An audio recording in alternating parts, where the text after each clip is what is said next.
Nyan bahkan yang pendiri organisasi Hamas dan adalah salah satu penganut tarikat Asyazuliyah, pentarikat Zikrullah. Makanya menang. Nonton Abu Ghazal Aceh. Muhammad Al-Fatih kenapa bisa menguasai Konstantinopel? Karena dia itu adalah anak murid Zikrullah, tarikat Naqsyabandiyah Waliullah. Kenapa bisa menang Salahuddin Al-Ayyubi Palestin sehingga dijuluki wajahnya merebut kembali Palestin yang dijajah oleh Nasrani, perang The Crusade nyaris 800 tahun yang lalu dengan berzikir. Halo, dengan berzikir kecok balik, dengan bersaksi kecok balik, dengan teriakan Allahu Akbar, La ilaha illallah Muhammadur Rasulullah. Pontang panting tinggi mencet urun.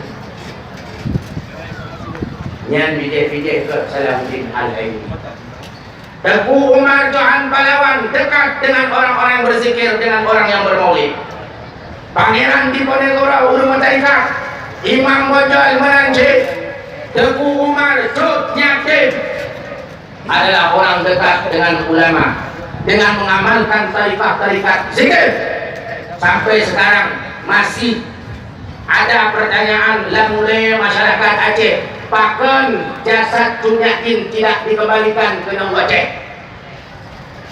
Panglima Tibang mengusulkan kepada Belanda, pimpinan Belanda, saya akan memberitahu tempat posisi Cun Yakin dengan syarat yang pertama, berikan yaitu fasilitas kepada Cun Yakin, kesehatan, sandang pangan yang layak kepada Cun Yakin.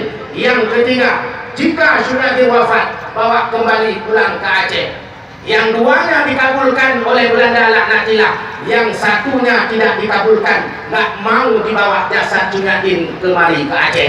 Kenapa? Pertanyaannya, kita kalau ada Cun Yakin di Aceh mesandinglah makam dengan Tengku Umar, perang fisabilillah, menghajar kaum-kaum kafir laknatilah, tidak bisa disanggah oleh pemerintah Belanda, tidak bisa untuk ditandingi oleh pemerintah Belanda. Pertanda ruh perjuangan dalam ila hadratin Nabi, ruh kedanyo bersama dengan ruh mukadasah Rasulullah sallallahu alaihi wasallam baru hasil perang.